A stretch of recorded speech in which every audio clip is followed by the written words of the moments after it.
The leader is undaunted.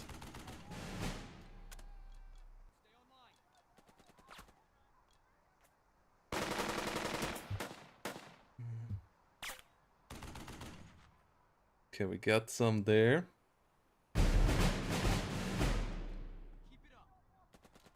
These guys even go higher in veterancy. Ah, God.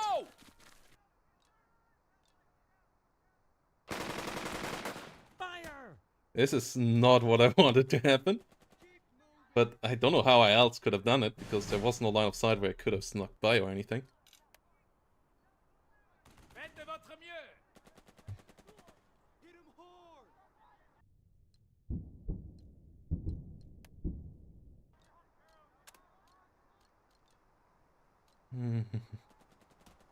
Dead.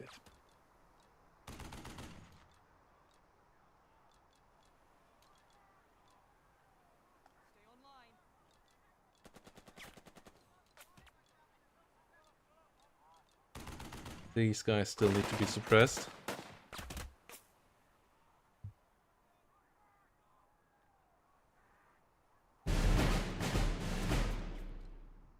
What's the morale of you guys?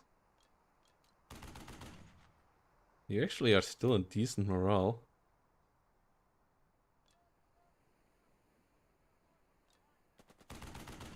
And even that check is working out. If we get the oh, that would be big.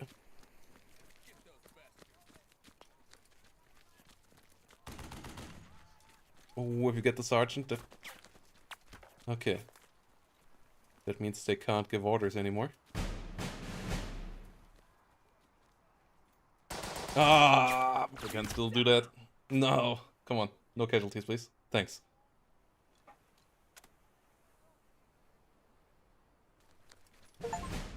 The lights of the hotel burn bright, driving out the shadows of the morning. Ford moves into position. A series of hand signals set your man beside the main door. Sergeant Grant hastily swaps out the magazine of his submachine gun for a French one. Then he looks at you. Storm the hotel. You gesture your men shoulder their way inside. Trapped down and gauzy curtains give way to the expanse of the lobby. Soldiers in field grey uniforms, officers and otherwise, gather in the lee of the concierge desk. One of them, a corporal, cradles a holstered pistol and belt in hand. Lieutenant Wilson platoons storm into sight and dissuades him from doing something foolish. The German officer, his dark white hair neat and trim, deliberately does not look up from writing a check. He absently slides it over to a French concierge who stares at the payment as though it were recently dead red. The older officer says something softly in German to a man in a captain's uniform with a civilian fedora clutched in hand. The captain moves towards you with his hands up. "We were just leaving," he remarks in British English with a heavy, guttural accent.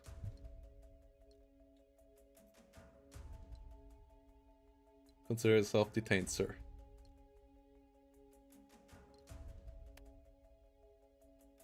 The man clears his throat. "I am Stabsarzt Captain Adolf Buchwald, and I apologize for being out of uniform." He waves the fedora about absently. "You see, I am also a doctor and was treating a patient of mine. If you would give me a moment to recover my head, I shall make the surrender official." Look at the head. You are the only one with English. Are you the only one with English? You're out of uniform, but entirely in Morocco.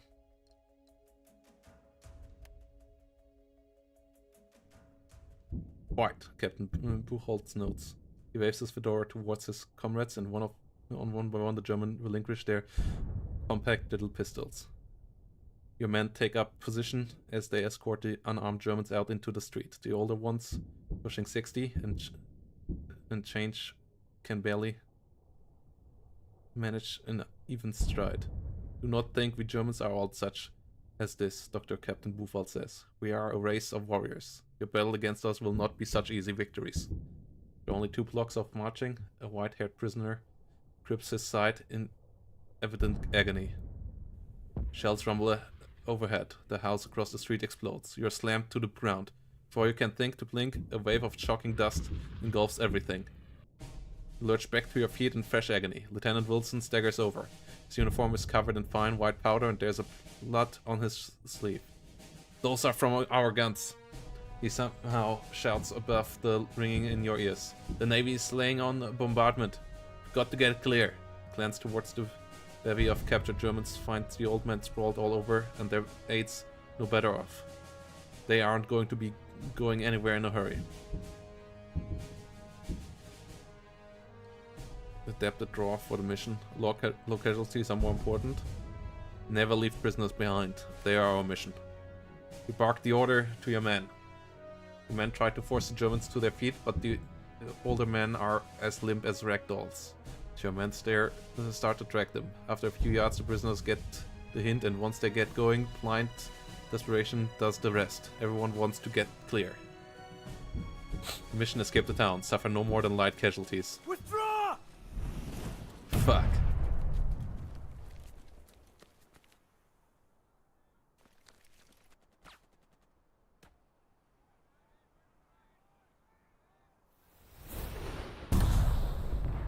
Do I need to get all guys there?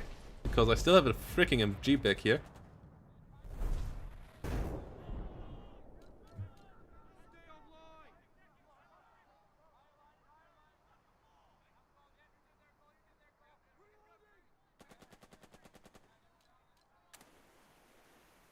Get you going, guys.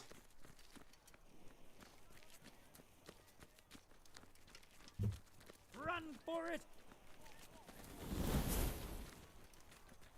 Wait, where are my guys over here?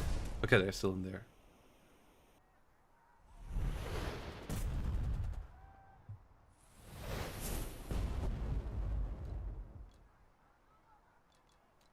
Oh, are they? Wait, what the hell happened to my guys over here?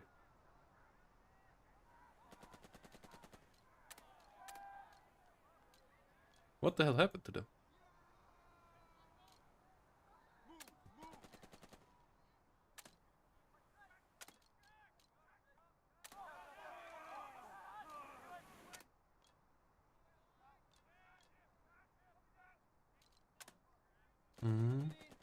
Oh yeah, we spent all. Okay, we can't move these guys.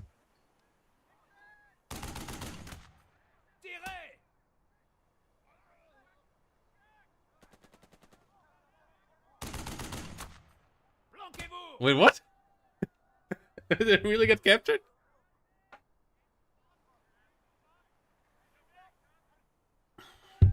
Oh god.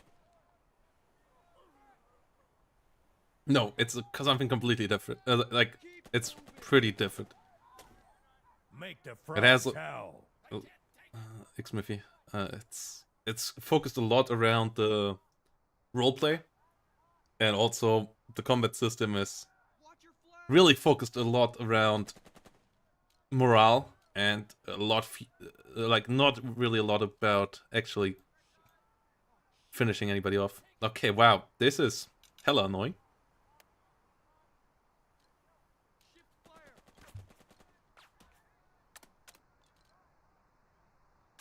Okay, my best squad just got captured?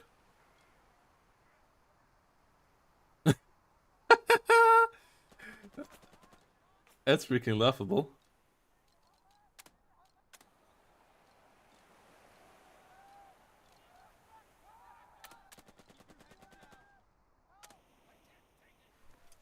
Okay, get you guys over there.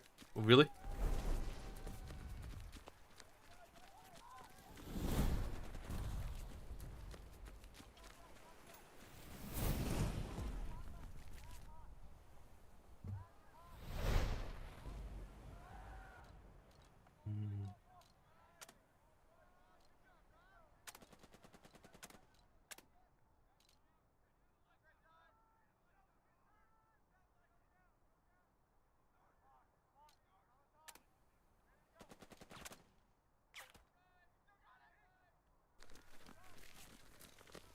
Come on, we'll regroup.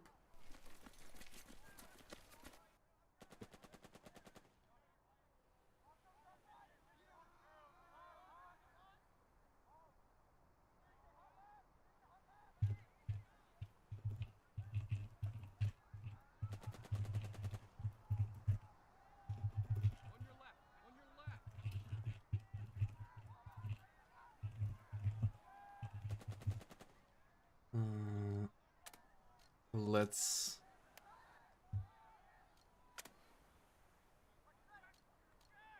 Let's get this moving.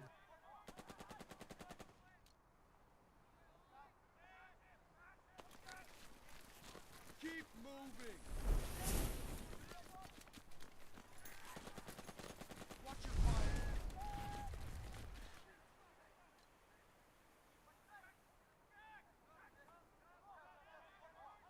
Okay, we could get these guys up there.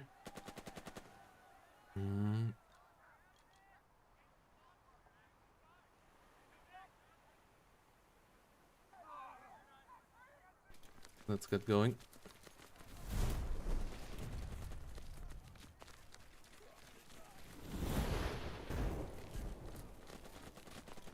Leg it.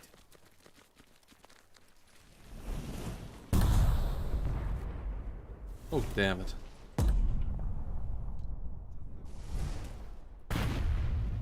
Oh, damn it.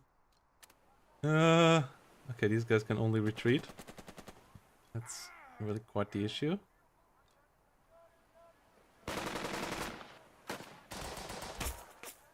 Keep your heads down.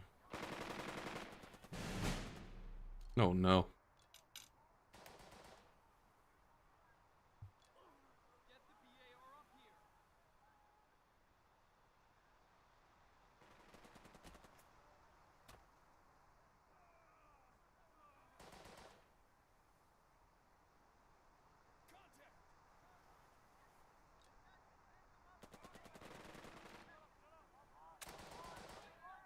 Return fire.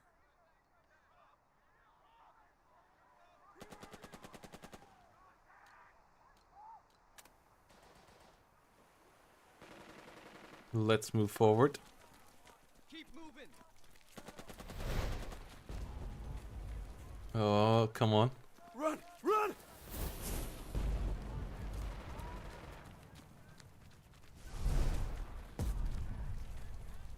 How much goddamn artillery is coming down there?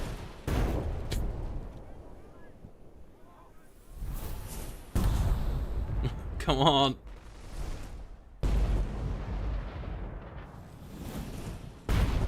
Oh shit. Okay.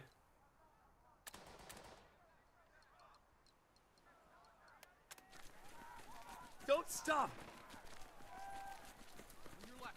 On your left. We gotta get out.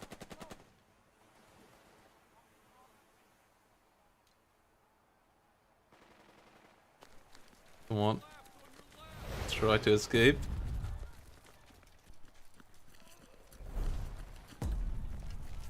This is hella annoying.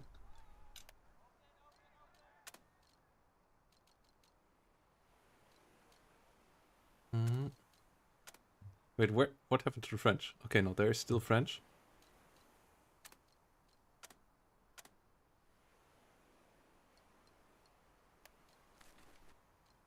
Okay. Come on, you some bitches!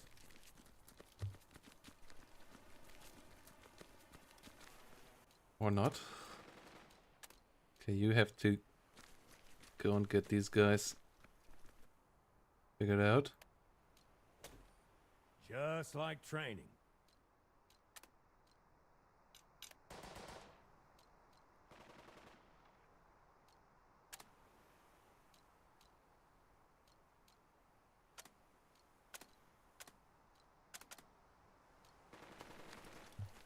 Get up there. Ah, come on, the three.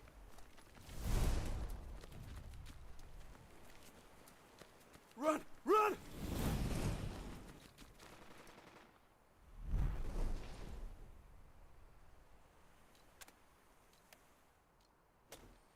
Get the lid out!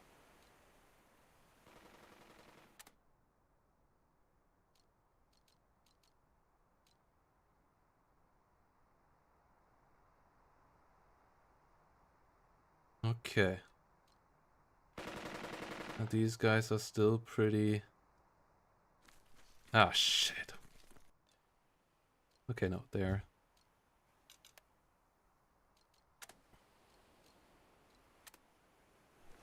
Come on, guys. Get out of there.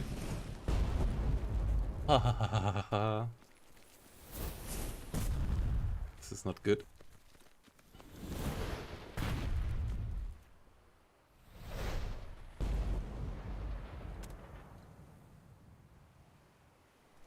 Run. Leg it! We ain't done yet.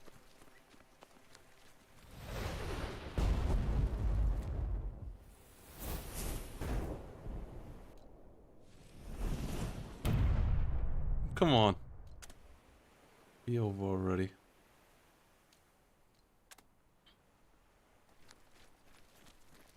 Come on already!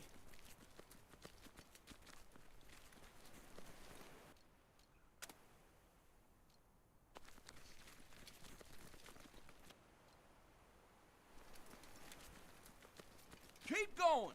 Okay, these guys keep on moving.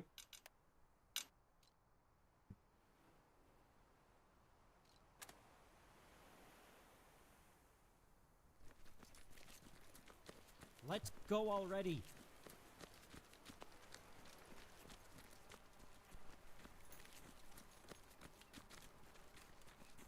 Not sure if the other squads will make it though.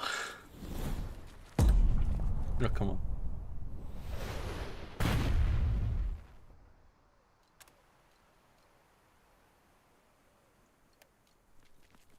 Get the 30 cal out of there. We gotta get out. This is a pretty big disaster.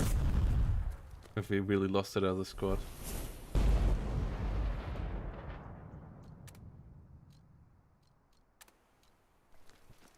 Okay, this guy will make it.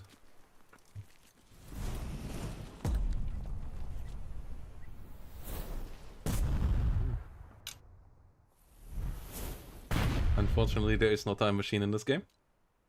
Just like in reality. It's all Iron Man mode.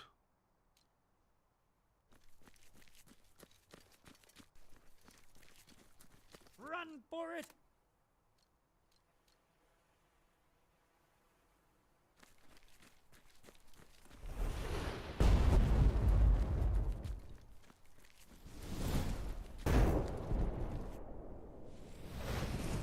Come on, guys.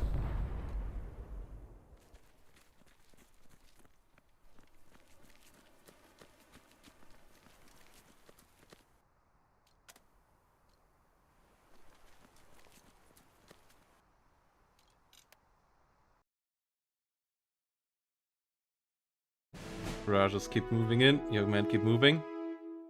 Some German captured. Very light casualties. Okay. Out of action reports. They returned. Okay. But with 2 veterans, you know?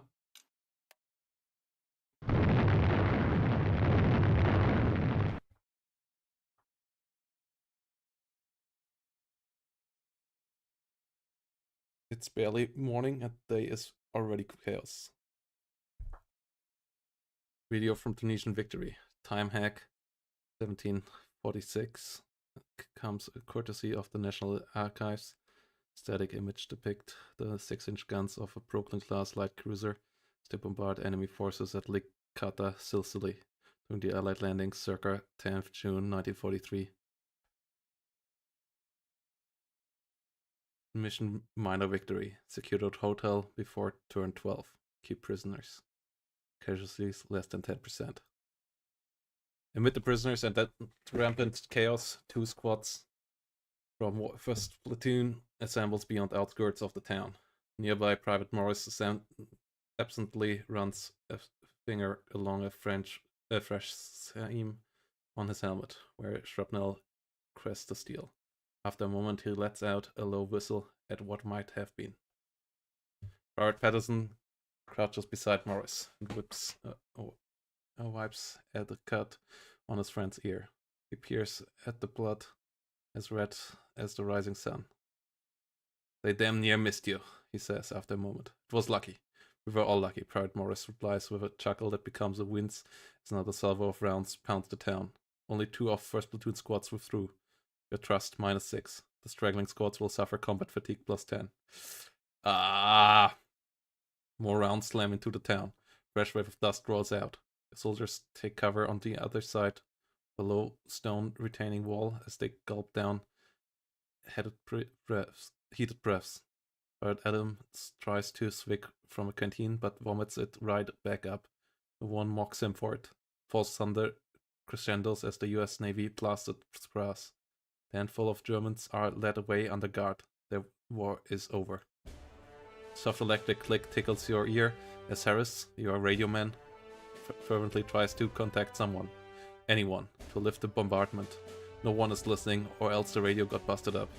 Nearby, Sergeant Grant speaks quietly with a Private Cornell, whose eyes are wide and hands are locked into a fearful white-knuckled fist.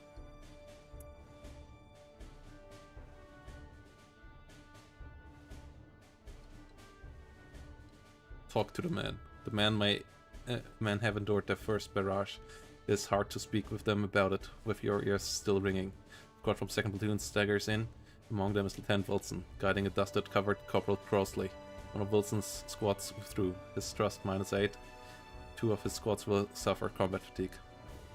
Easy now, son, Lieutenant Wilson says as he helps Crossley down behind cover. Lieutenant uncorks his canteen afterward and methodically pours the contents over the corporal's eyes, slowly clearing them of grime until the big soldier can open them once more. Thanks, sir, Corporal Crossley says, in evident relief. Thanks. Just keep at it, Lieutenant Wilson answers, and he passes the canteen over to the corporal. He catches your eye and nods towards a stretch of wall well away from the others. We were lucky, Wilson says. A few scratches, but no real casualties whilst getting out. So a whole bunch of locals who didn't. Wilson draws in a deep breath. You know he is about to curse the Navy, and he does not disappoint. Starting small and building outwards, his English merges with sharp French, then gallops over to what sounds like German or very drunk Russian before ending on sharp Chinese. Eventually, though, he runs out of both breath and invective. Loyal hard sell. More mindset opinion available, but you may gain combat fatigue. Take a softer line. Fewer mindset options available. Discuss things like an officer. You're a professional afterwards. After all, Wilson was a sergeant once. He was close to the men who have just been shelled by their own navy. His anger isn't misplaced, but it does not better the direction. He has to think like an officer now. Across the way, Wilson draws in a fresh breath.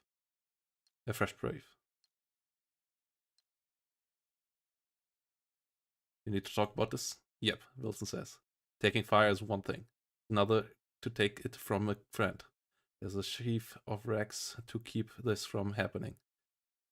If you count the inter-service criteria, then you can. If you count the inter-service criteria, then you can triple that.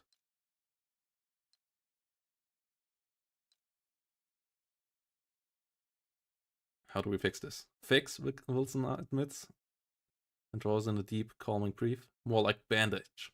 You can appeal through channels, but I doubt that they do anything other than produce a paper in Washington. A roll of smoke blows in, and leaves only reluctantly. Or we could write our own, and maybe something would change. But it'd almost be better to do just forget about help from the Navy altogether. False thunder booms pointedly off the coast. Wilson stares out across the dark sea. Damn, but I'd like to grab hold of whoever ordered the fire mission and wring their neck. Since we can't have that. Tell me about changing opinions in the army.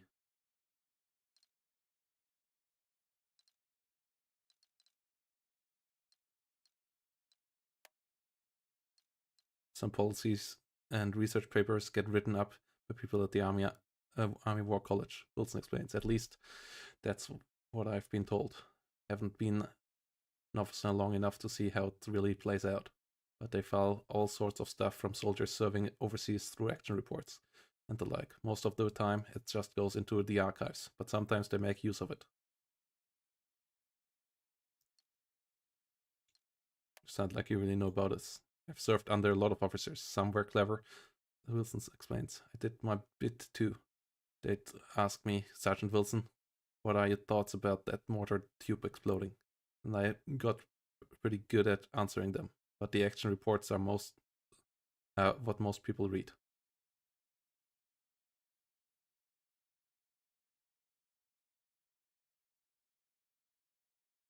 Yeah, but as I said, this mission felt super weird.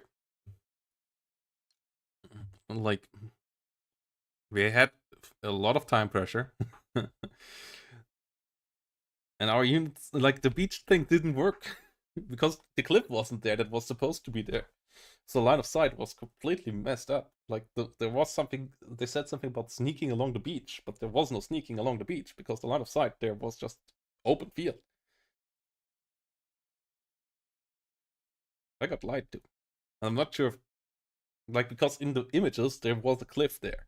So I'm not sure if somebody messed up the scenario map or if the game tries to it did it on purpose. Wilson acquires the Zeal mindset, plus 10 to his combat fatigue and to his realism. I've served under a lot of officers. Moving fast and hitting hard is the only real solution. We should have left right away. Zeal or caution.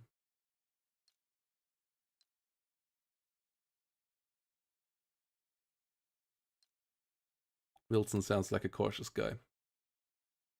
Wilson acquires caution and his combat fatigue plus 20, realism plus 22. That's the trouble with my hindsight. It always comes afterwards. Naval guns continue to rumble. Tang of cordite rolls over the wall and lingers despite the salty sea air. The sand beneath your boots shifts as you consider the ruddy sunrise. We'd better get organized, Lieutenant Wilson suggests, his eyes dark from exertion. The day's just begun. With that, he heads off to organize the platoon into something more than a mob of men who were just shelled by their own navy.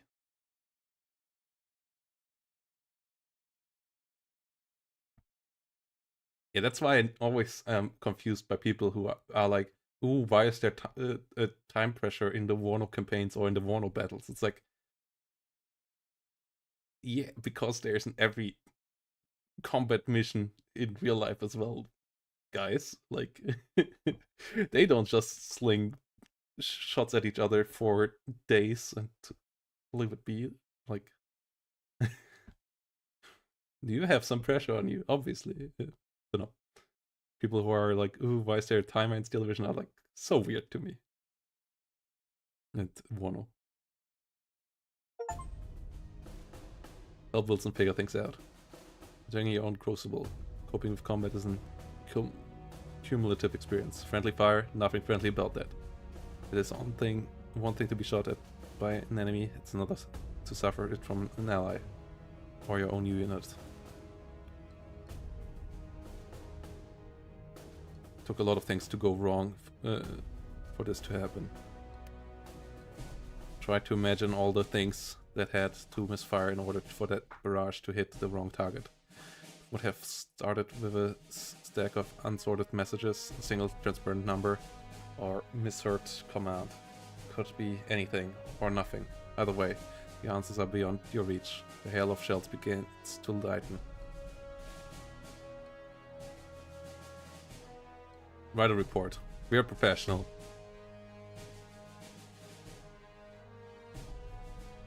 Naval gunfire finally tapers off with a final crashing salvo. A distant crackle of flame rises from the direction of the town.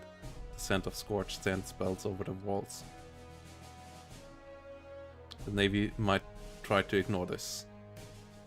The Navy doesn't like to admit they screwed up, especially while supporting an army operation. It might have all come down to one man giving the order, and you can bet he'll regret it. There might be an opportunity here to do some good for both services. The light of the risen sun, you examine your maps once more.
Okay.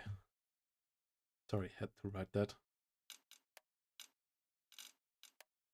Okay. Pedala is garrisoned by the following. Yep. Fourth war year promising. Commandos return. It's a what? Okay. Back in England wearing a memento of the raid. Ah, I see. Replacements. You have the prestige to obtain replacements for casualties. That doesn't always mean they are available. Even if you have the prestige to obtain replacement. Okay. Okay, these guys took some casualties. These guys took some casualties.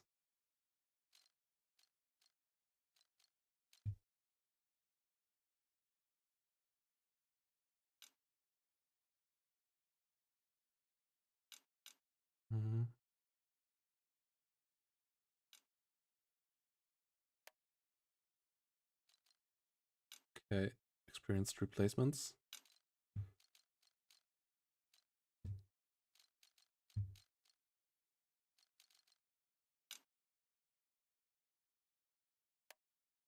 Let's get them more loyal.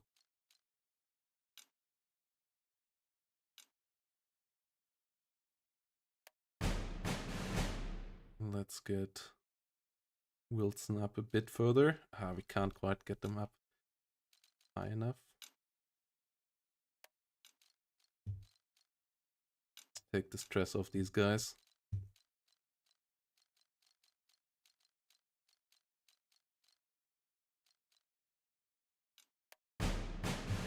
Let's get these guys up vetted. These guys weren't in the combat.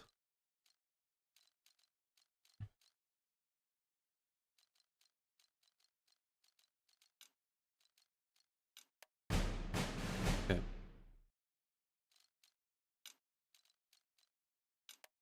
Undo that. Let's get our first platoon here into good shape. Okay.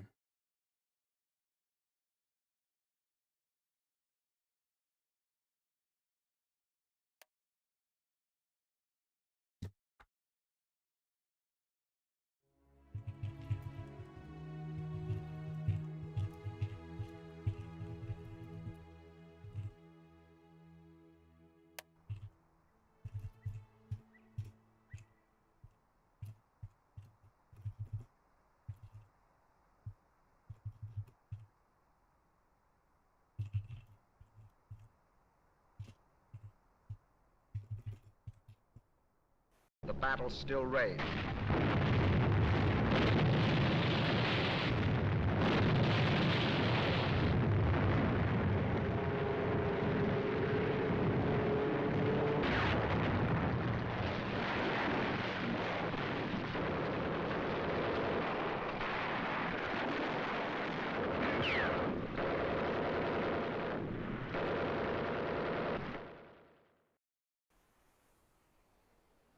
November 1942, Morocco, 10:55 hours. Testing options. Video from Tunisian victory time. Take Fadala, take the Cape, take Casablanca. It all made sense if you looked at a map. The sun rises ever higher as you and the Lieutenant Wilson regroup your platoons behind the cover of a retaining wall.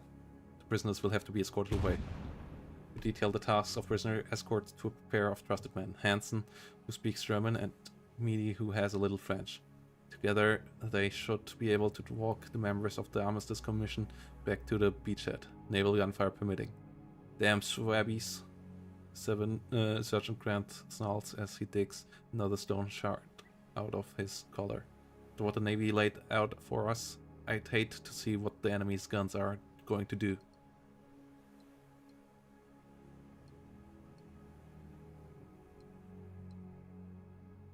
At least we'll be expecting it. Careful what you wish for, old man, Wilson replies. He jerks his thumb over the top of the stone barrier. We might be about to find out. The last time I was here, the French had old 4-inch naval guns mounted in coastal batteries just ahead. Couldn't face inland back then?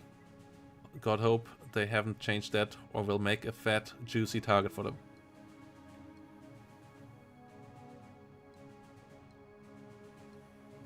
We're down a machine gun now. It was understandable that Corporal Crossley lost his heavy naval 30 cal during the one of Vandala. We were too busy to retrieve it for him. But a single salt-encrusted machine gun was not supposed to be the only tool in the arsenal. Soldiers who detailed to tend the French machine gun apparently left those behind as well. 3 men to a single gun, and they still ditched them.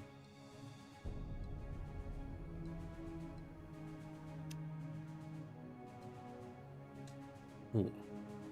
Right off the MGs, so the company gets extras. Nickel Company lost one machine gun. Those need to be replaced. No doubt Lieutenant Stern and Captain Lamb will applaud such subtlety, as should the man of the weapons platoon. Further thought is interrupted by a fusillade of enemy fire. The men duck instinctively, even though they are behind 2 feet of rock. The sergeant shakes his head. They aren't firing at us, he says, and points to your left. They're firing at him. Turn to look. Slim patrician figure strides towards you over open ground. He ignores the bullets that crack past. Behind him is his platoon scurries to the cover of the retaining wall. Gentlemen, Lieutenant Dearborn calls out, his Virginian accent polished by the sort of elocution lessons that had probably cost more than most people's houses. Good morning, gentlemen. I trust things are well in hand here.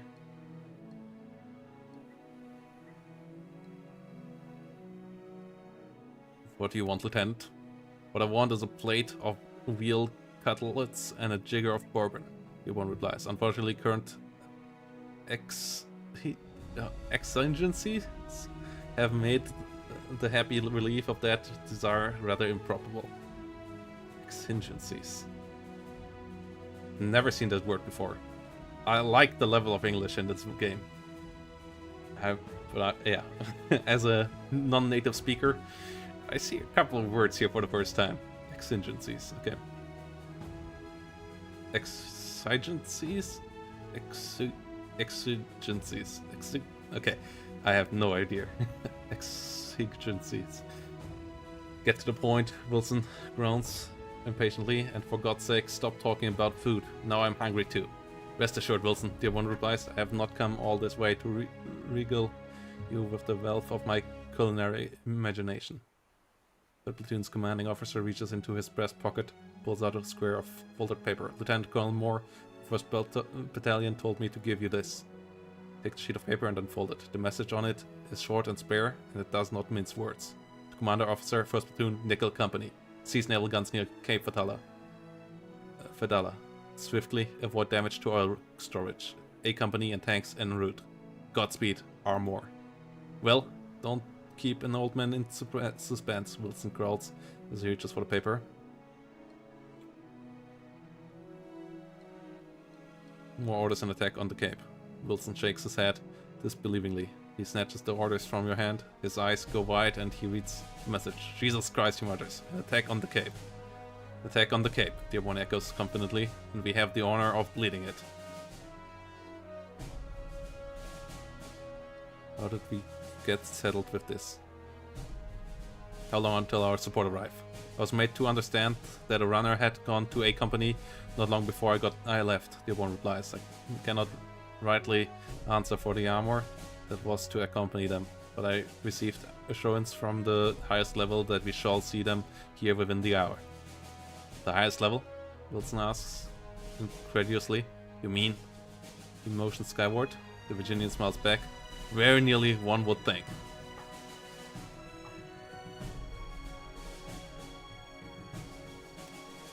Direct assault looks like a bad idea. Wilson nods. His eyes flicker about thoughtfully. It would be. I have a better idea. That battery has a fire control station, a concrete bunker, on a hill about half a mile away. I say we hit that bunker with everything we got. We take that station, those guns are blind. Chop off the head, kill the snake. French know that as well as you do. The station will be heavily defended, Dearborn says, and then turns to you.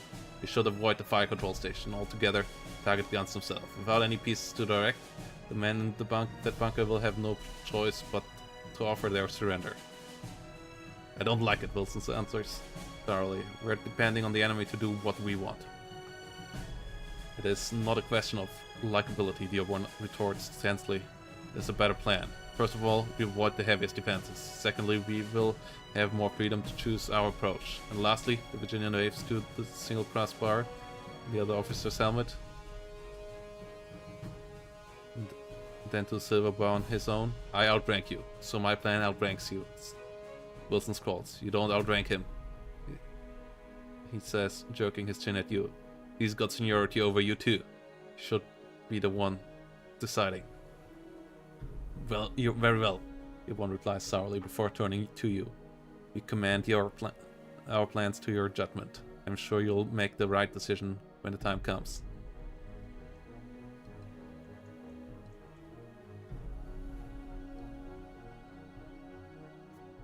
I'm certain I will. Sergeant Grant.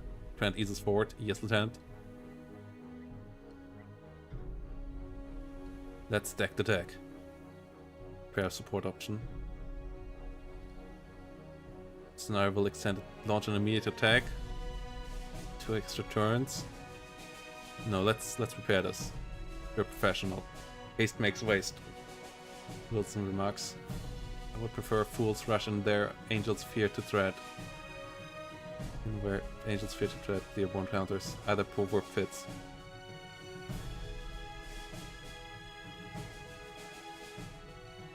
Briefly reduces French morale.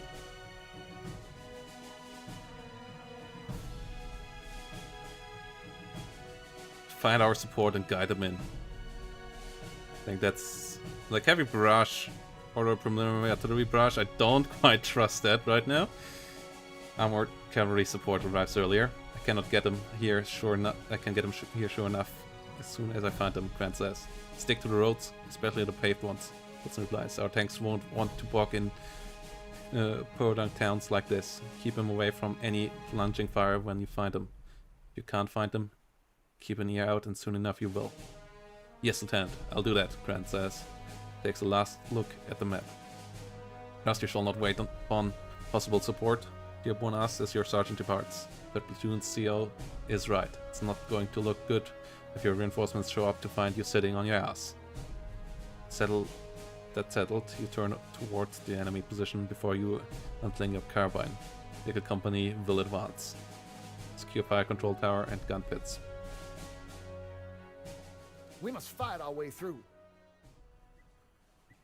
Let's not stick our necks out.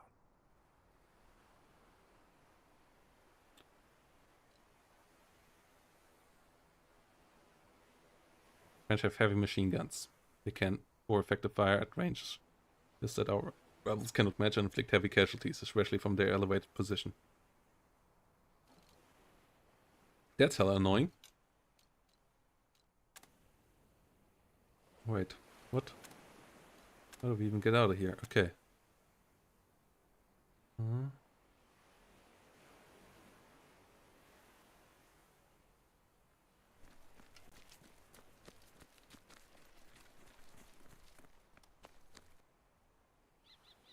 Is this the oil?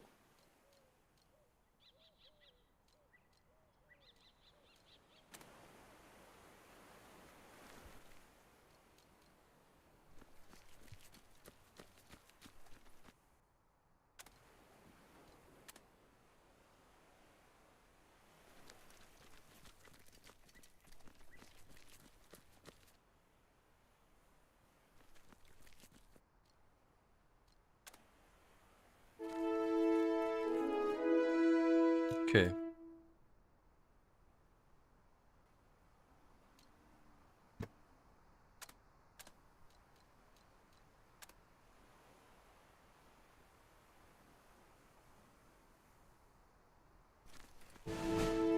What? Why do we get veterancy here?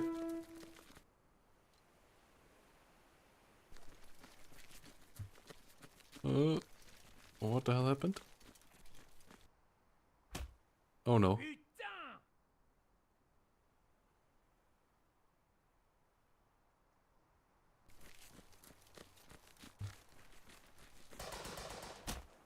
Bordel de merde!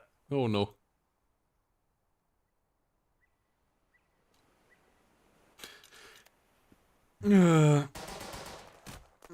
Donnez-leur une pilule amère! Not having support weapons in this game kinda sucks.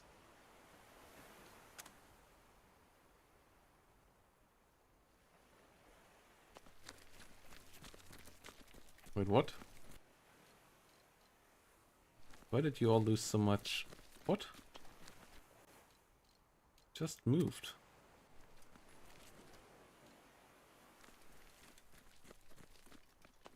Okay, sometimes really don't understand this game.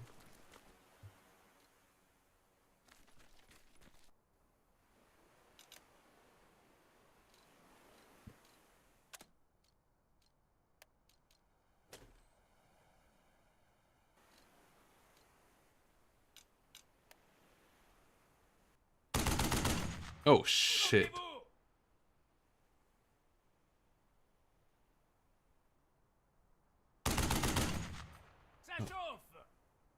Oh shit. Okay, I didn't expect. Okay. That's terrible. Oh, this is terrible. We're up.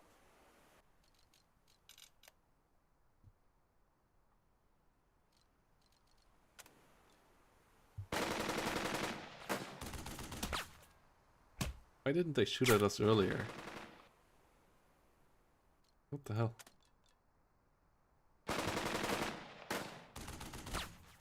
Suppressing fire.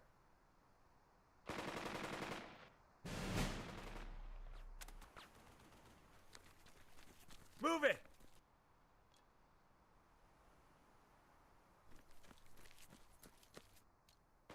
Okay.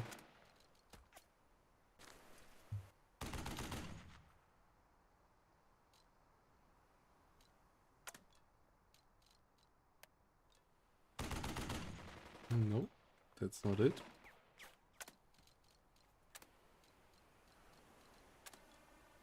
Uh.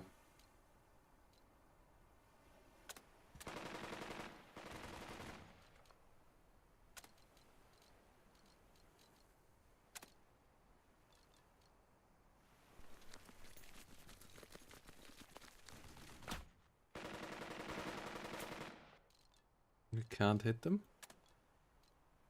Is out of range? Okay.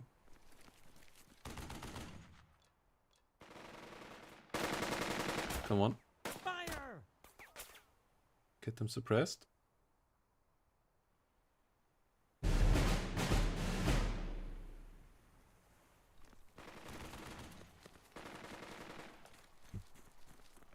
Oh no.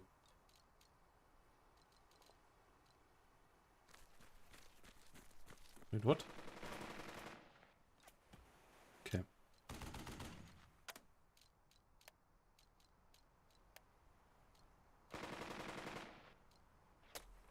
Bully, give it to him. Okay, you can't fire here. So we ended at this.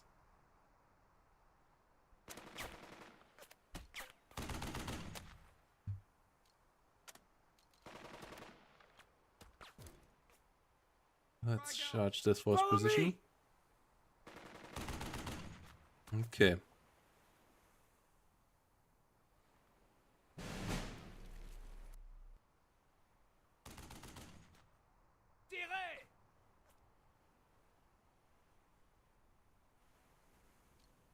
Okay, we take that position.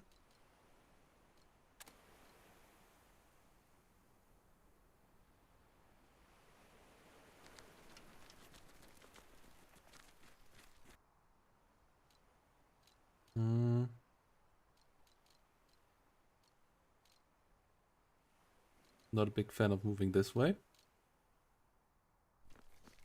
So we're gonna move here along the houses.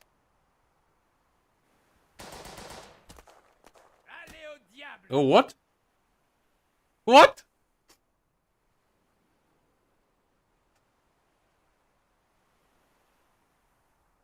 Well, okay. Did I just die?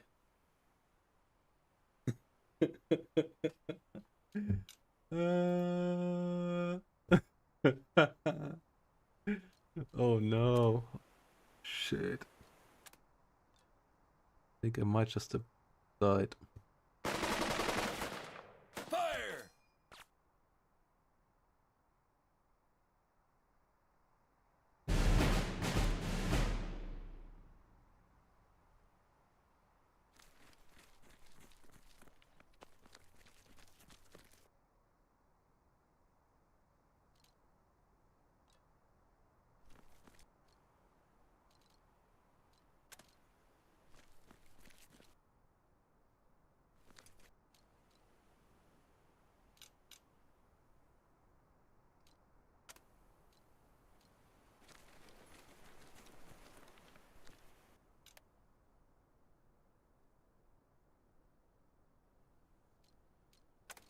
Well, really, you guys.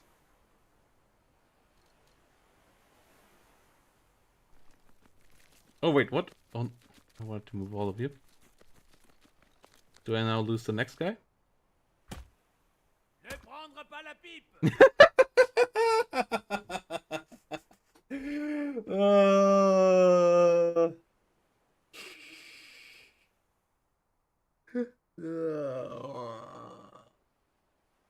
But this is not what I wanted to move.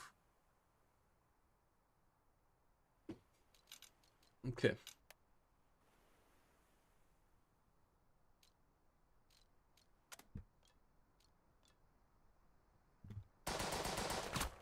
They shoot first, really? Okay. Oh shit.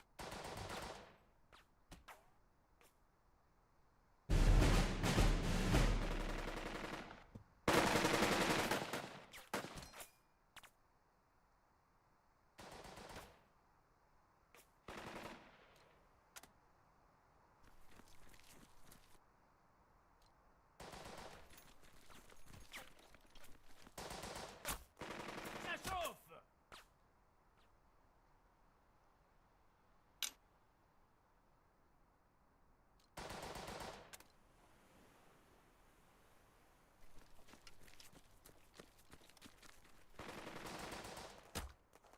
Ne prendre pas la pipe.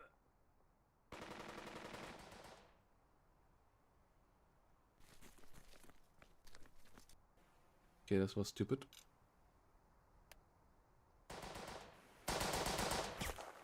Donnez-leur une pilule amère.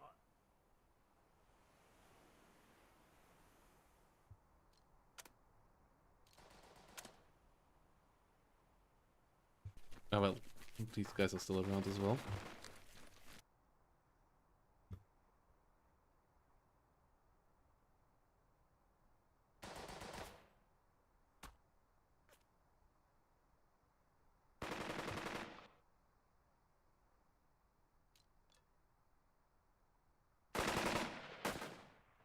Just like train. And let's get them here.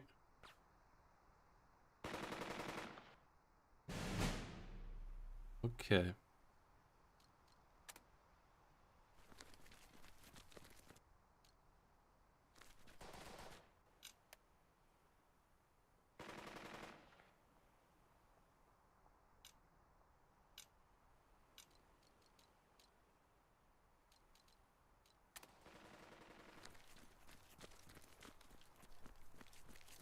Wait, what? How dare you? Don't you dare aiming at me.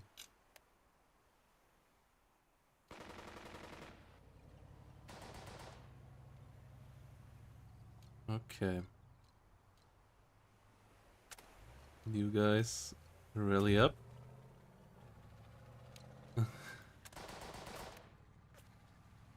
L'heure est grave. Still can't quite get behind getting myself killed here.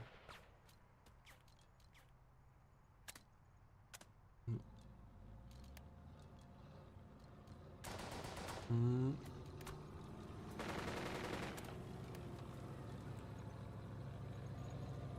Okay.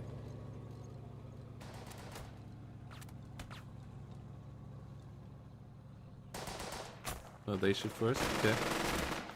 Suppressive fire!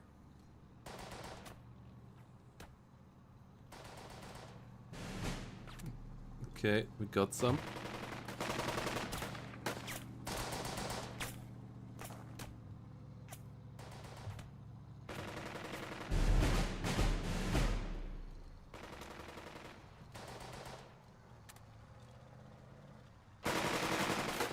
Keep these guys suppressed.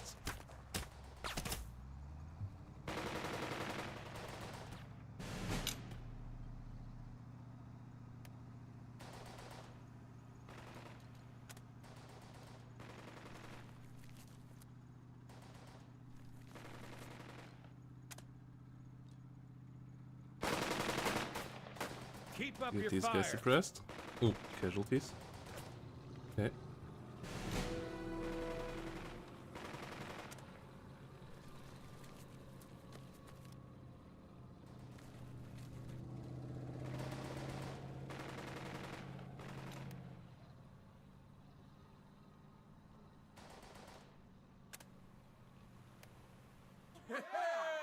The distant telltale roar of gasoline engine pulls your attention back to the town. The men around you give a ragged cheer.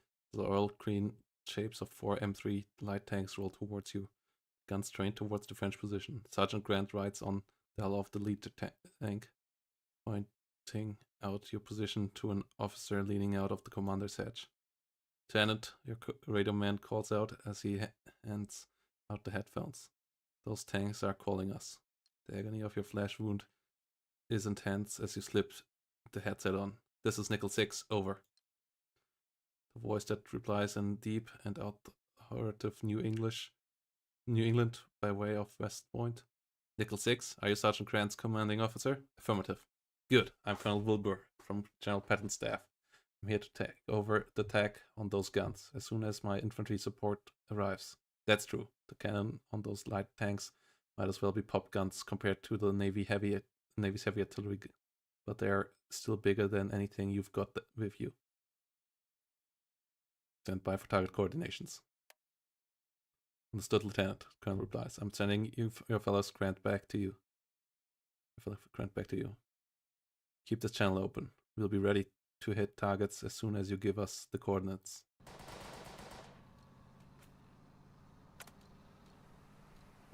How does this work?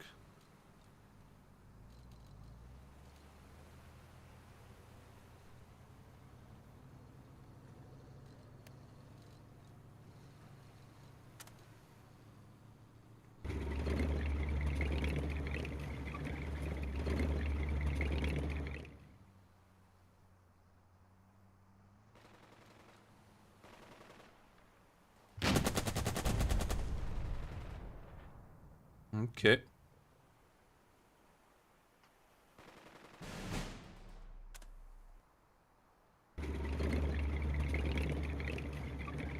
Get these guys rolling up.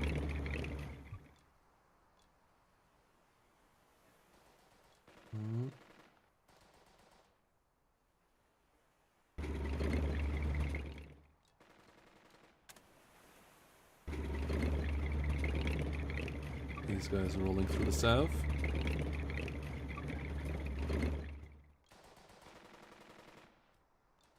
You can't hit any? Okay, you can only fire down the road, okay.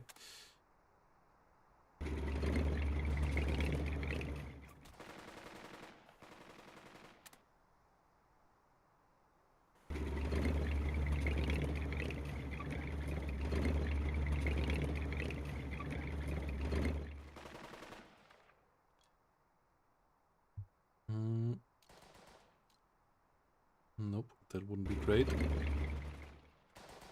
Okay.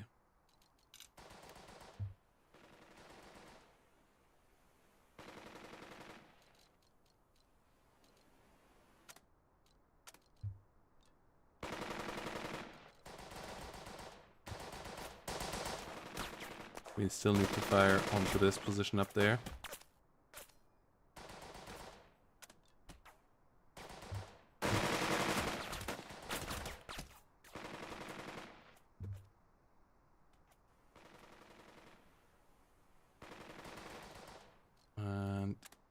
And let's move these guys in here.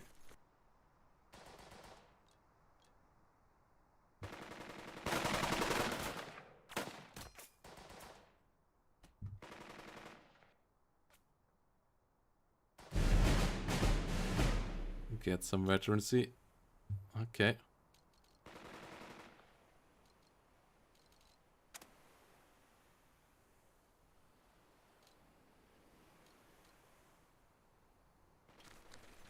Let's move Teach all these Frenchie guys a here. lesson.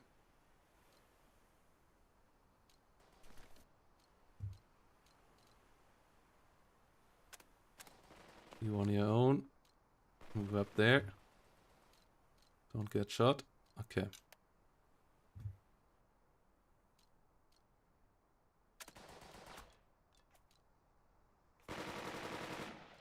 Hmm.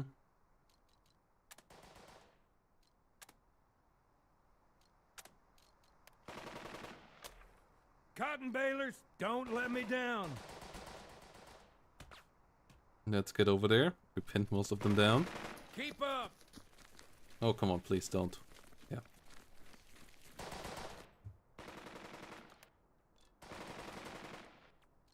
Really? Hell, you think this is bad? Okay, let's see. Maybe we can do it. Paris, with me. I think we did. Nice.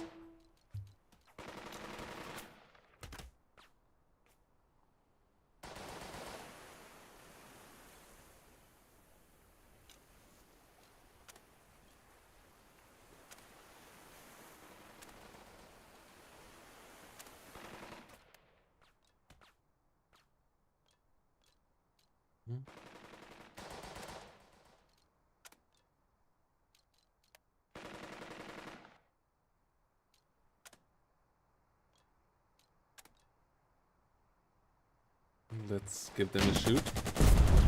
Fire! Oh, they have an officer as well.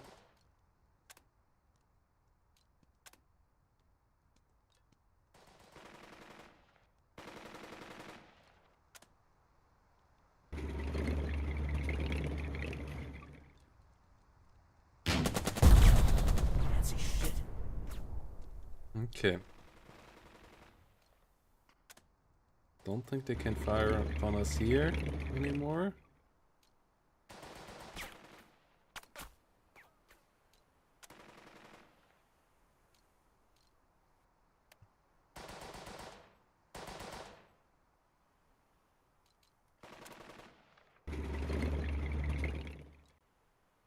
Let's pin them down up there. Hit him first.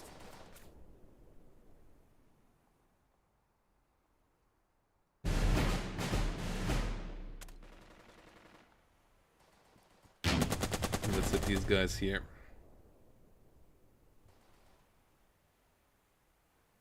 And stop them from shooting us. Okay.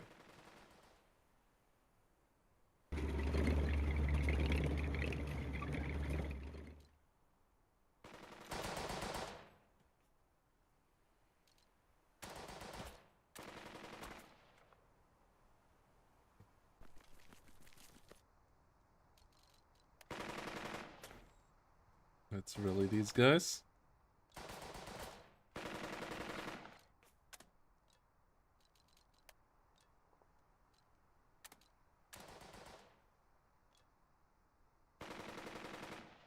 Let's get these guys over there. Come on. Please. Yeah.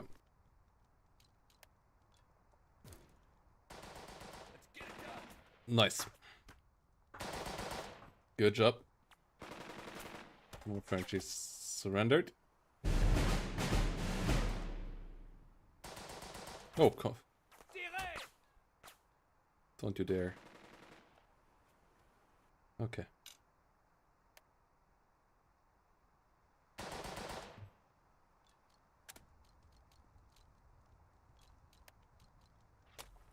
Duncan, I'm counting on you.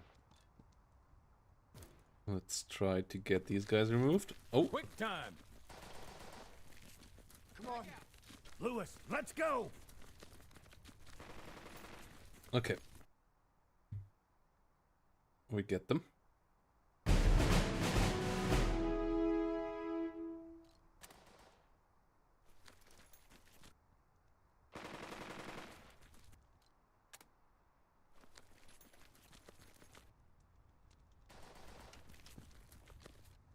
Let's go through here.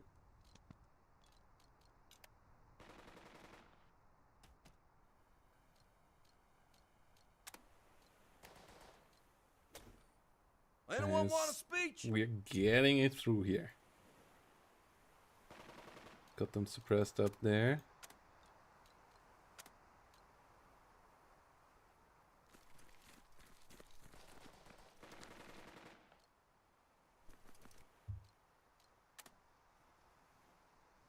These guys are not shooting at us anymore. Oh, come on. Okay, then we don't.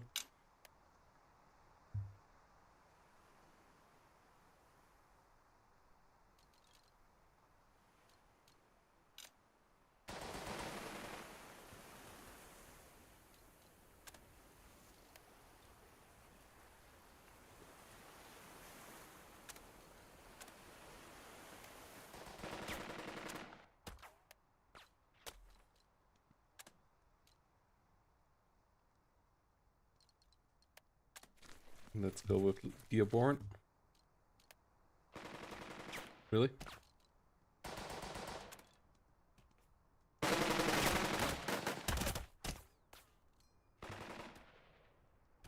Still can't charge this.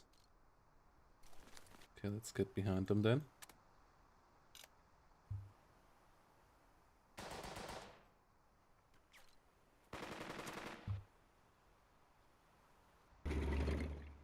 Don't pop up yet. Get these guys fired upon. Let's see. Good.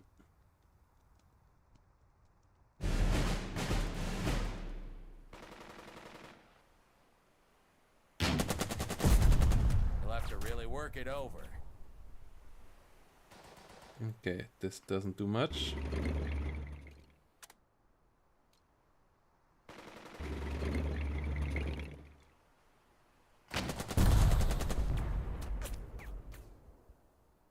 Those guys are suppressed even further.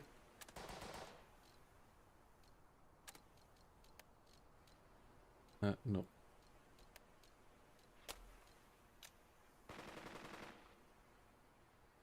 Okay.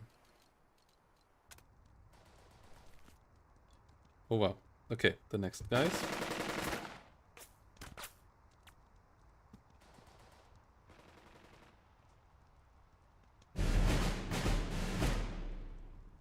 Ooh.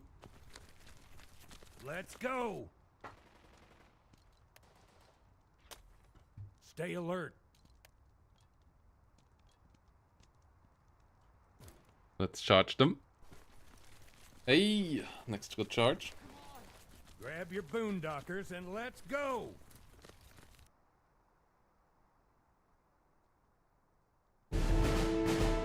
Oh god, how many are there here? This is starting to getting annoying.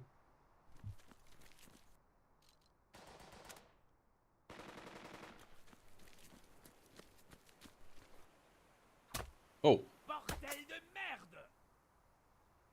that's annoying.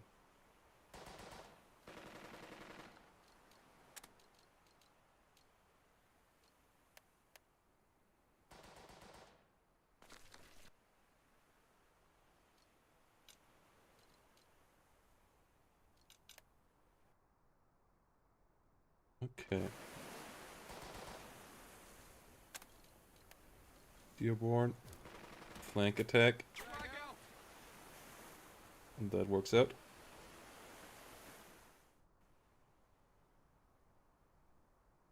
Good.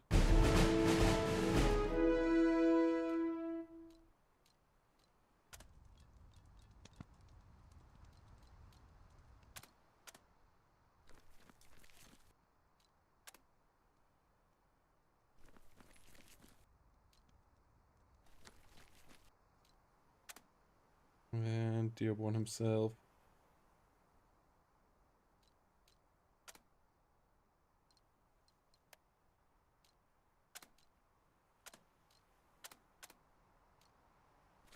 Gets over here to these guys. And these guys keep on moving. Okay.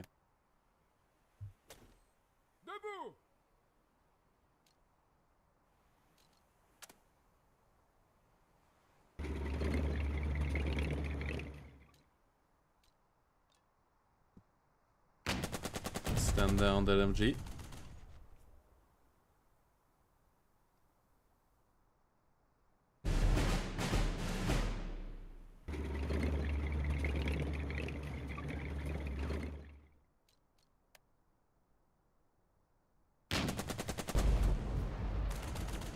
Okay. Take them down. There are some guys there.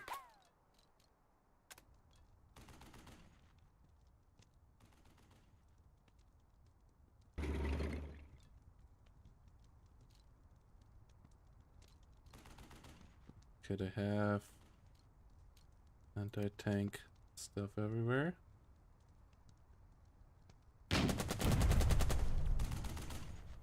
Fire! That didn't quite work out.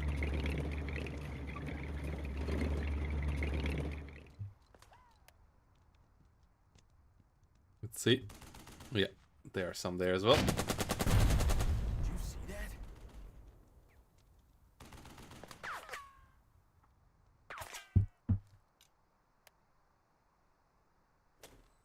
La France est de notre côté. Get you guys into this building. Can you guys charge? Come on. Nice. Let's get those bastards. Oh! That's including the lieutenant. Okay.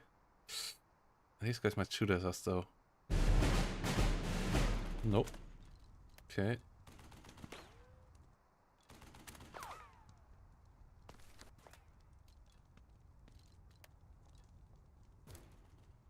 Go on. Yes. No. Okay. Come on. Come on. Oh, doing it again.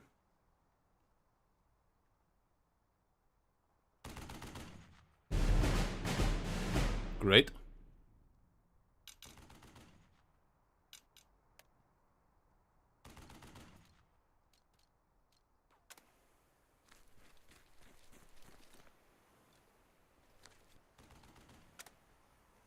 They're not going to shoot us.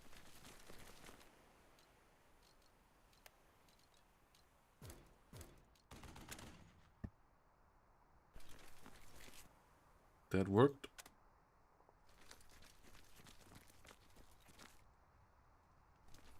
Stay on the road.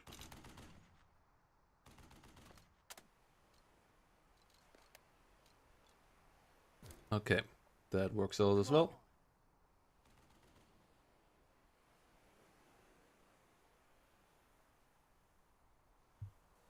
Good.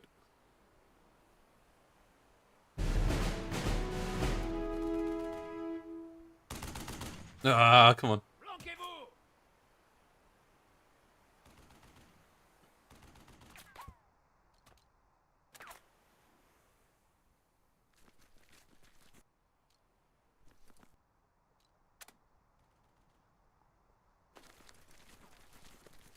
Get down here.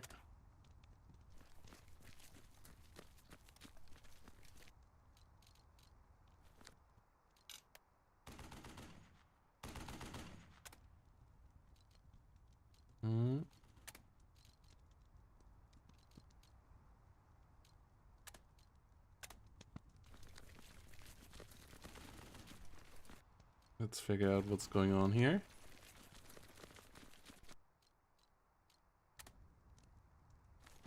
Okay. This works out as well.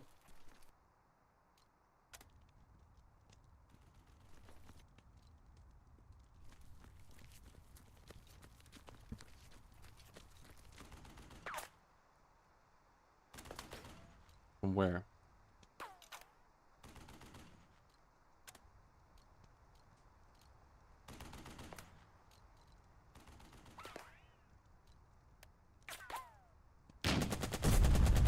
Okay.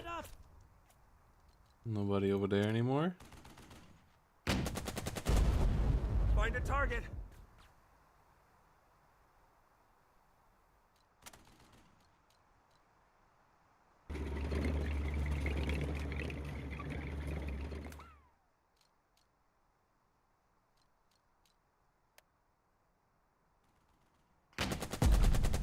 Okay, nobody there.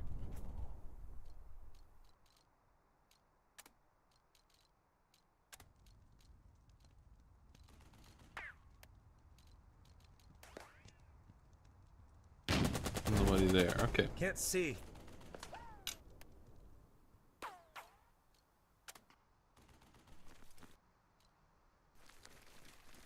Let's get across.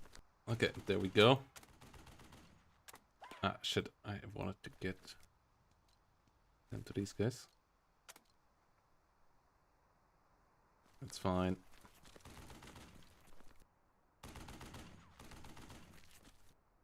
Get them up there.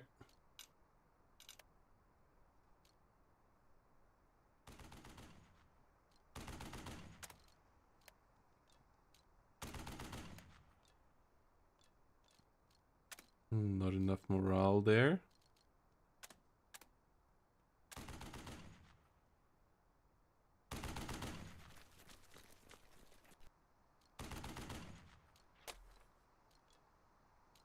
Okay. Oh, that's good. Come on. Get those bastards. Gonna get in there.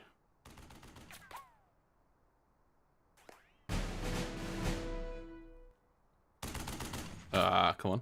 Please. Not. Ooh. Suppress them. Oh, they're higher than us. Okay. Okay.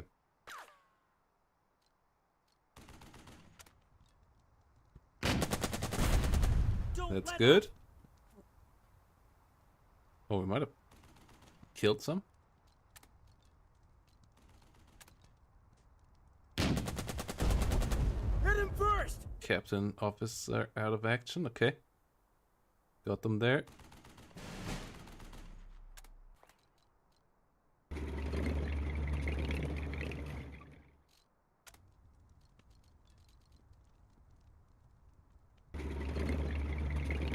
Let's keep these guys moving through here.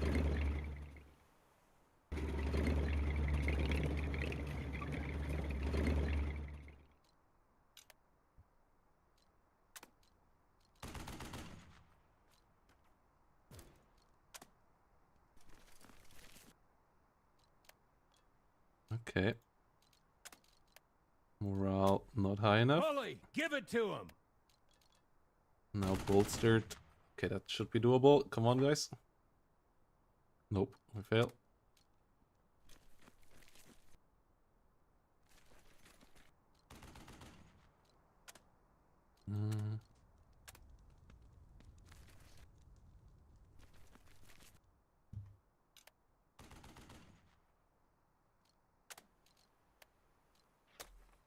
Let's Listen up. get these guys rallied. Let's move out. Actually, we still need to take the northern two. So let's do that. Ah, and then we're out of action. Right.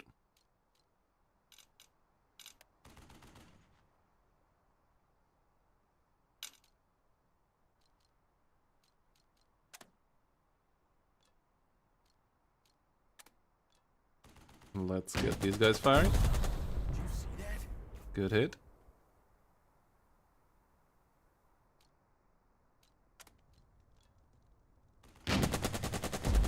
Take them down. Good job.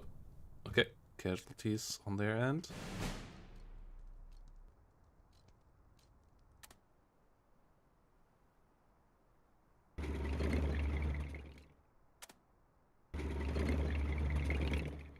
Okay.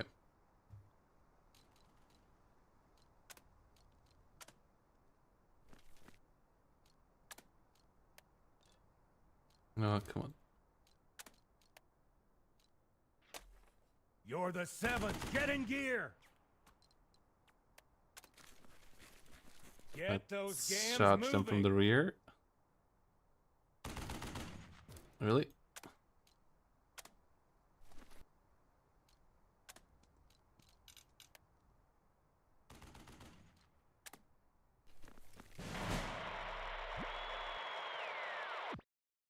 Continue the scenario and risk additional casualties.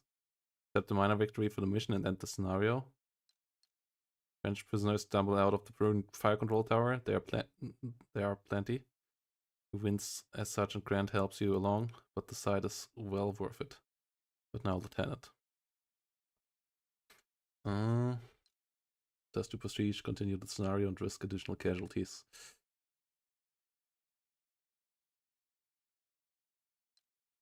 Loyalty, prestige. Let's go. The Vichy guns can still fire. They can still be a problem. Injured or not, you have to keep pushing. Okay.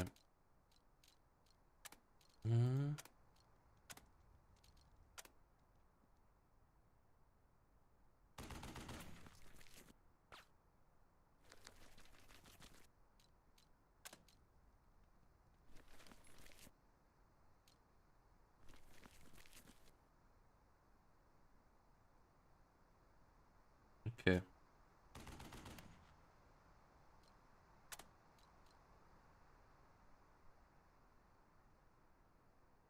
Come on, guys. Get there.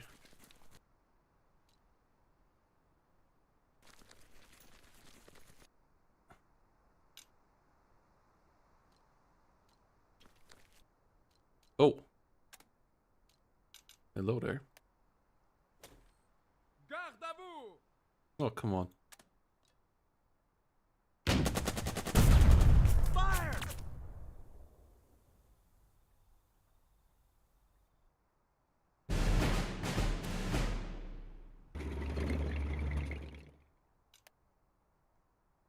Resserrez vos bottes! Oh, wait, what? There's two more here.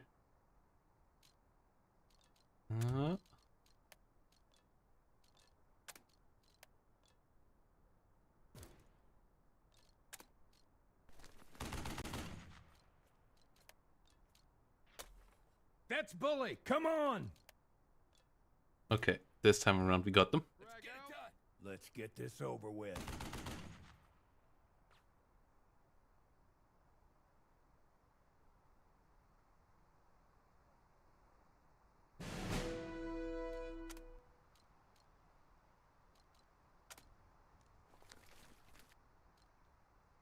These guys are still veterancy level 1.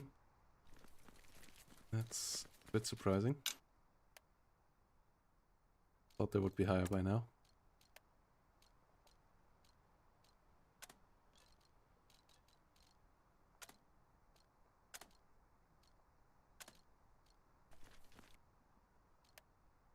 Let's bolster these guys. And let's do it. No, Nate. Okay, that charge doesn't work.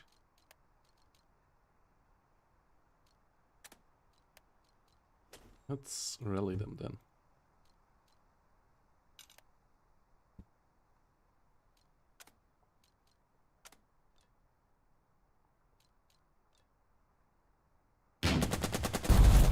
Fire!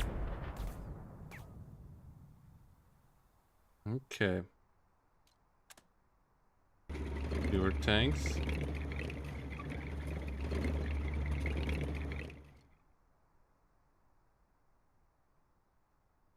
Okay, we don't need to take those actually.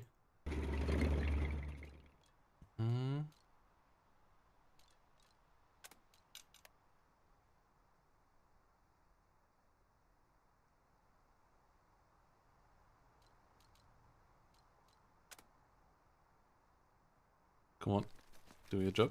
Thanks. Okay, French prisoners gather at the base of the ruined fire control tower. Those from the guns join them. There are plenty of gunners, but there could also be more somewhere around here. Looks like we got it soon up, just like you, Lieutenant. Sergeant Grant notes. Consolidate, tend the wounded, maybe find a proper medic for you.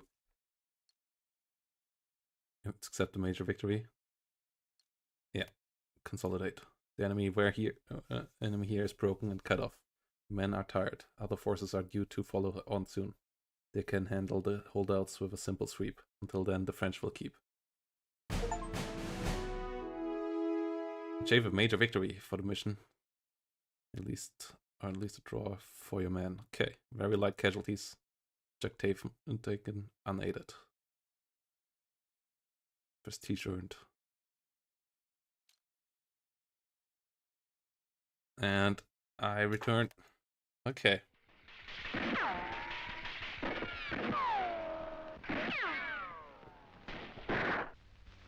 In proof of the surprise of our landings, German armistice commissions were caught flat-footed in each city. Their jobs, to bleed North Africa of her raw materials and farm products. The people of North Africa were evidently not sorry to see them go.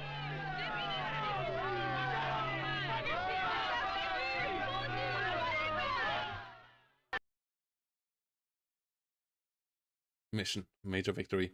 All 5 objectives taken. Man, major victory. Casualty less than 10%. The air is split with the staccato bark of automatic weapons as your men reach the last strands of wire and charge into the fire control tower itself. Grenades sail through the air, through the vision slits of the concrete blockhouse. The attackers flatten themselves against the outer walls as the edifice trembles to the thunder of high explosives. Cloud of dust pillar out the vision slits.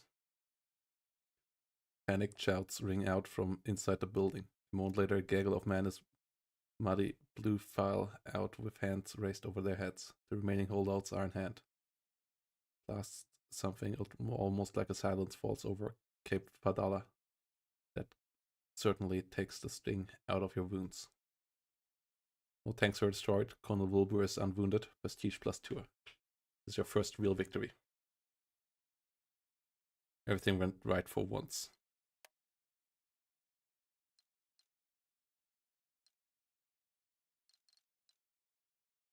Must prepare for the next fight. Advanced Professional Linson.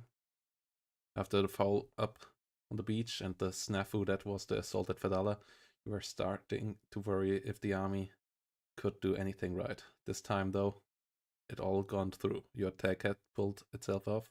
Your reinforcements arrived on time. Nobody dropped heavy ordnance on you by accident. Things are looking up. Not badly done, Lieutenant.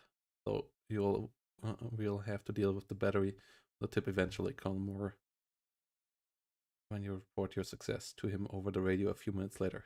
Thank you, over.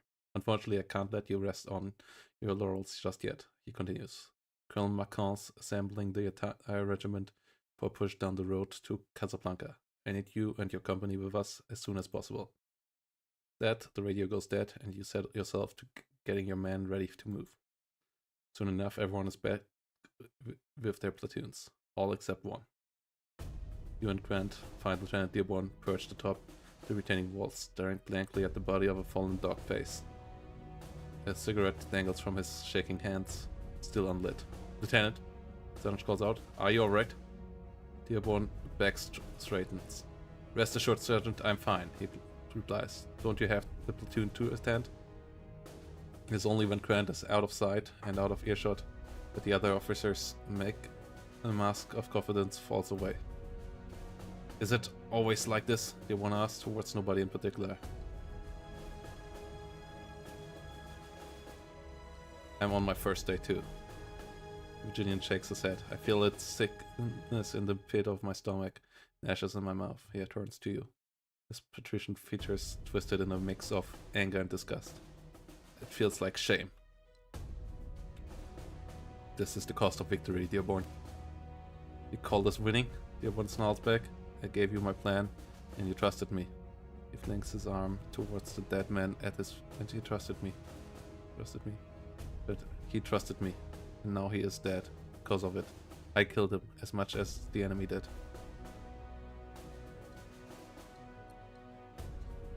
Dearborn, guys, against Seal. There's lessons to be learned here. Dearborn advances cunning. Shoulders down war accepted. Let's advance him in cunning. The other lieutenants look away for a moment, then he nods. Yes, I suppose there is more than one. I would reckon, he replies firmly. There must be an after-action report, and I must examine what went right and what went wrong. Dearborn fixes you with... Help Dearborn figure war out. Dearborn fixes you with a gaze filled with hard determination. must ensure I do not make the same errors again. The gentleman, Greta interjects as he eases towards the two of you. The men are ready. My apologies. I've wasted enough of everyone's time, Lieutenant Dearborn mutters as he shifts his gaze towards the still living member of his platoon. I suppose we ought to move on them out? That there is no more to do, he said. The three of you turn away from Cape Vedala and back towards your men as they prepare themselves for the march ahead. Okay. Okay, we actually get a decent amount of replenishments. Absolutely want an experienced one.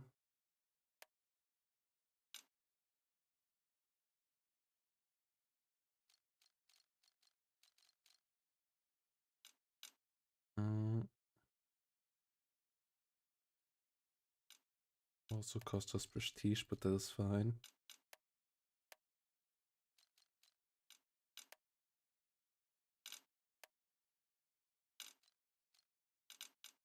Okay.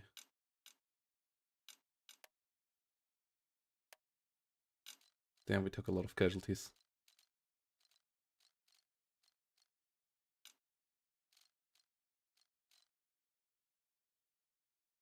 Trust earned. Will inspire more trust when one may boost dex.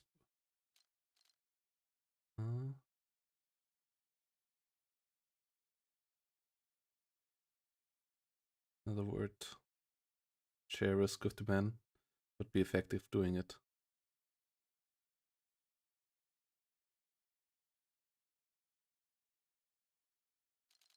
Okay.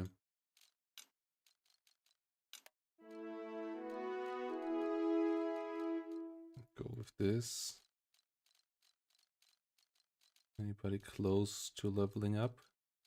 These guys absolutely not. These guys are decently close. Get them a bit closer.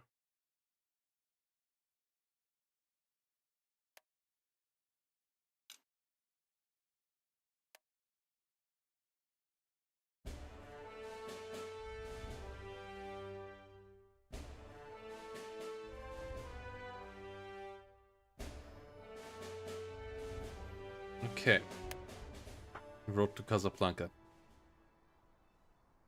This is where we're gonna leave it for today.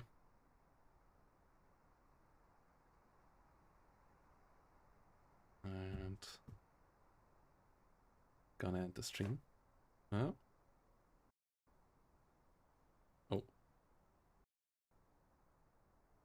Casablanca was right down that road.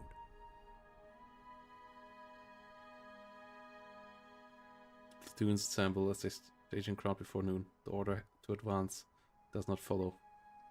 Typically, really, there's one reason why you got out. That's one reason why you got out. Hours passed, your men itch at the crusted sea salt of their uniforms as they clean the sand from their weapons. Thunder of naval artillery echoes from an offshore. As the sun dips down, Messenger finally approaches at a walk. Messenger passes Sergeant Grant a slip of paper. Grant takes it straight out of the straight over to you. Message from Battalion Lieutenant, he says, glances at the message and frowns as what he reads. On examining the message, you can't help but do the same. Major Cloud writes that there's been a snafu on the beach, which you can't believe given how many boats you saw wrecked. Worse though, men might struggle ashore through the pounding surf. Jeeps and trucks can't swim. The drive on Casablanca is delayed. Right now the order is to consolidate. Lieutenant, one more thing. Roberts has been asking about when you're going to ride Hancock's Folks. Sergeant Grant says, it is impossible not to feel the sudden weight of Private Hancock's bloody dog tags in your front pocket. Wants to include something.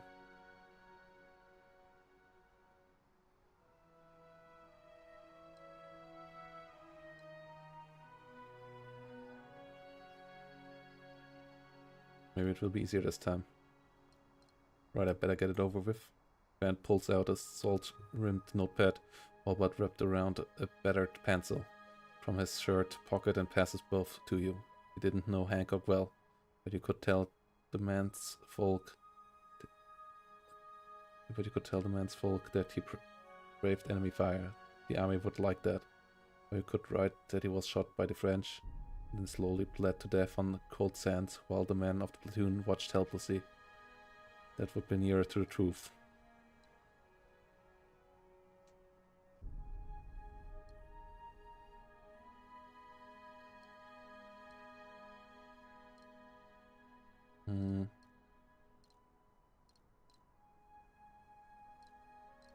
We're professional.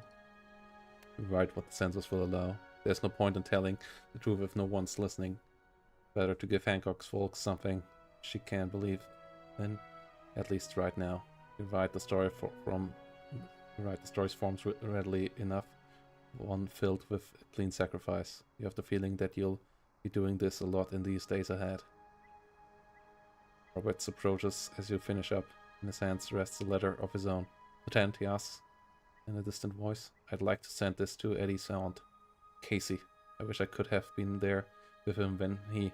Robert's voice falters. Hastily, he hands you the letter. Accepted. Thank you, Lieutenant. Robert says, and then clears his throat. I'll get back to it. Then he offers a proper nod instead of a sniper baiting salute and heads back to the platoon.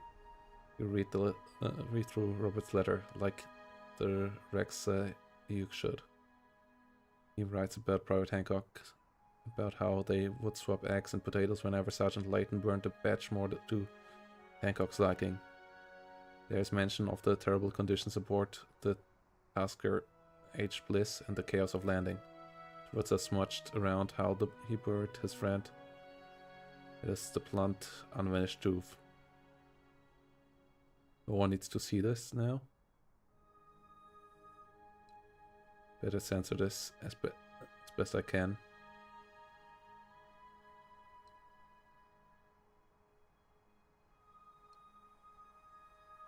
Censor the letter.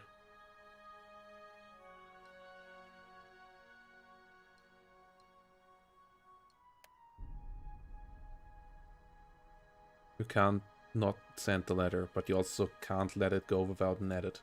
A heavy edit in places. The stuff about sharing trays can stay, and so can the bytes about the ship, but Hancock's folk can't know about the way he died.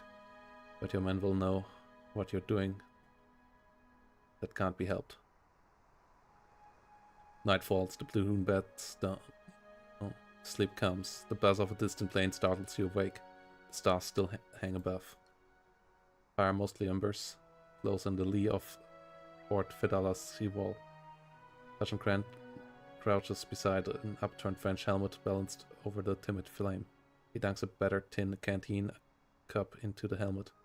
The scent of something like coffee tickles your nose. Morning, Lieutenant, Sergeant Grant says. To sit up. At least it will be in a few hours. He tips the cup towards you. It's too early for that sort of coffee. Sure, Lieutenant, I understand, Sergeant Grant replies as he pours the coffee back into the helmet. You're still waking up by the time Captain Lamb arrives. Lieutenant, Captain Lamb says as he approaches, looking as tired and battered as you feel. Saw your prisoners on the way over. Actual Germans. Hope someone took a picture of them. But let's cut to the chase here. Turns out we've got some pretty big fish to fry today. The road to Casablanca is waiting on us. He settles in beside you. We are done waiting for the engineers to relieve us. The whole regiment is going forward. At dawn your men will march south to relieve the item company. Lamb says, I've already shifted Lieutenant Stern to the weapons platoon to a forward position in support. They're presently overlooking the road where you are going to kick off our company's attack. Now you've brushed up against the enemy more than I have, Lieutenant. Let's hear your thoughts before I send a runner to Stern. Soften the enemy up with heavier weapons.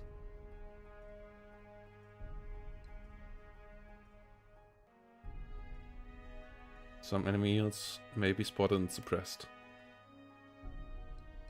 I bet Stern's already started, Captain Lamb says as you examine the map further. But he'll be relieved to know he's got my blessing for it. Anything else you can add?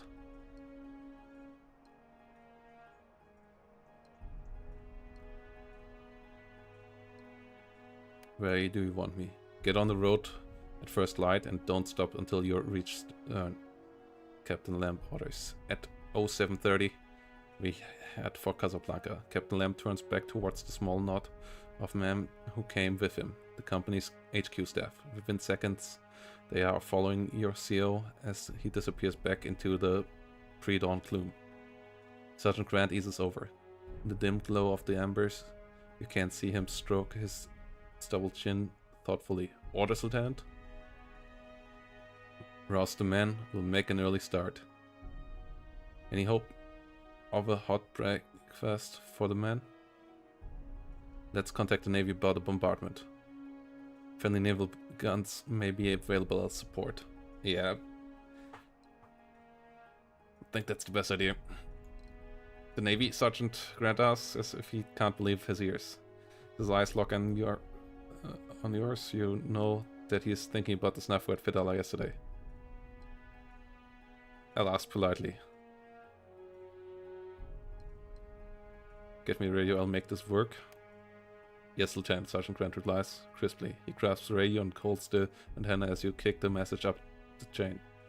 Or try to. You can't raise battalion, let alone regiment, but eventually you do contact a short party with which then passes your message along. The shriek of artillery shells awakens you early and gets the blood pumping to the point you can't lie back or down. You check with your radio man and send a confirmation request to the Navy. As a rule, it takes a major or colonel to get this kind of dedicated support. From the way the operator caught after you gave it your call sign, it was clear that someone with more clout had already rattled their chain because they gave assurance that the light cruiser Augusta will be covering your avenue of advance. That's assuming the French don't sortie any more ships today. Corporal Crossley extracts his D-ration bar from a pocket. The wax paper crinkles loudly as he peels it back to reveal something almost, but not quite, like chocolate. You going to eat that? Private Morris asks. Or build a house with it? Private Patterson suggests.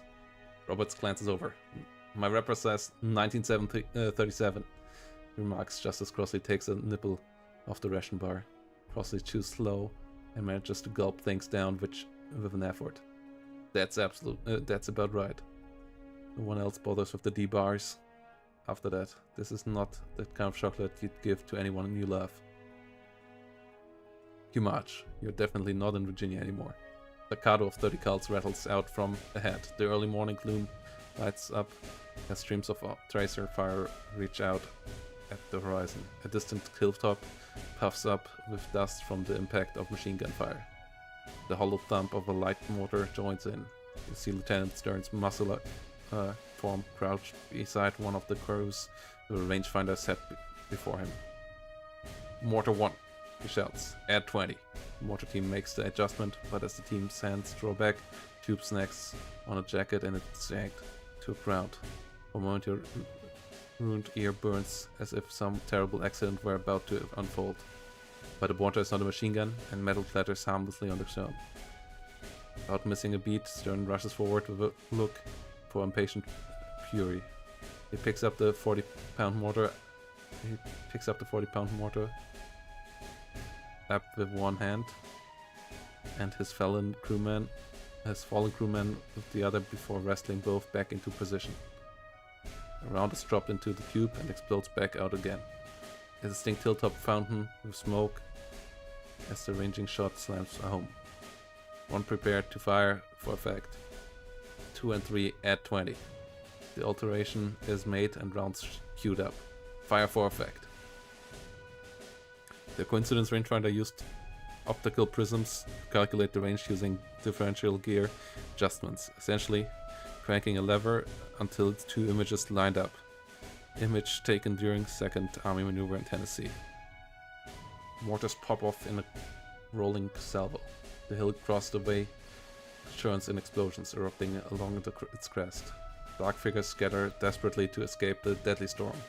As they lurch into the open, the machine guns do their bloody work. Morning, Lieutenant Stern says. He tilts his head toward the smoking ruin of the hill. If we'd gotten here sooner, we might have left some for you.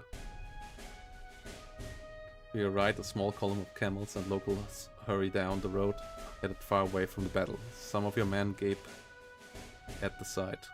Roberts fumbles with his camera for a picture. Your sweetheart would be thrilled to see this. Yet the lamp approaches not long after camels pass. The handful of men that comprise his now paltry HQ staff trail behind him. He gives a sharp whistle and gestures to Lee of a dope walled home.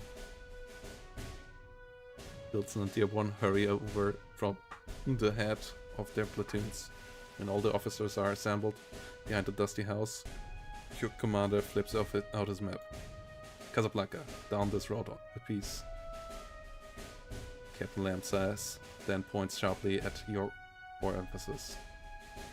His finger touches upon the hill nearby. That hill to start. We'll smack it with mortars and MGs. Then first platoon will make the assault. Gentlemen, we go as far as practical. That means the men will keep pushing towards until they can't push anymore. K and L companies will cover our flanks against the French counterattack. Call on Stern if you need it to wallow up the French. Call on me if you need a bigger hammer. Any questions? Sir, I have arranged naval gunfire support. Have you? Captain Lamp inquires. His eyebrows rise ever so slightly. Even after Fedala? Well, that is an excellent initiative. It makes you quite the optimist. It's better to have the Navy pukes in the tent pissing out than outside pissing in, Lieutenant Wilson puts in. Not the way I would have it put, Lieutenant Dearborn notes, with an air of disdain. Then I'll say it in the French next time, Lieutenant Wilson replies. Captain Lamb pointedly clears his throat. It will be good to have that sort of support, where they can reckon the range right. Any other worries? How soon until we are resupplied, Lieutenant Stearns asks. I'd hate to run out of ammo before I run out of targets. That's out of our hands, Captain Lamb says. Cast a glance in the direction of the distant town you left behind. Trust the engineers to get the docks running and quartermasters to unlock what we need. Anything else? What's the word on enemy armor? Aerial recon has yet to identify any enemy armor, which is not to say that they aren't around, just that our planes can't find them. We just don't have a lot of air power here yet. What else? What about anti-tank guns? Major Cloud is doing everything he can for the battalion, Captain Lamp explains. Trust in that. Lieutenant Dearborn clears his throat as if to say something about that subject, but then wisely stiffs the word. Glances back towards the port of Fedala. The harbor is badly smudged with smoke. Will do, sir. Let's get to it then, Captain Lamb says. The group breaks up. Jan Stearns pauses and looks to you. I heard a rumor about Eddie. Private Hancock. Used to be in my platoon. What's the skinny?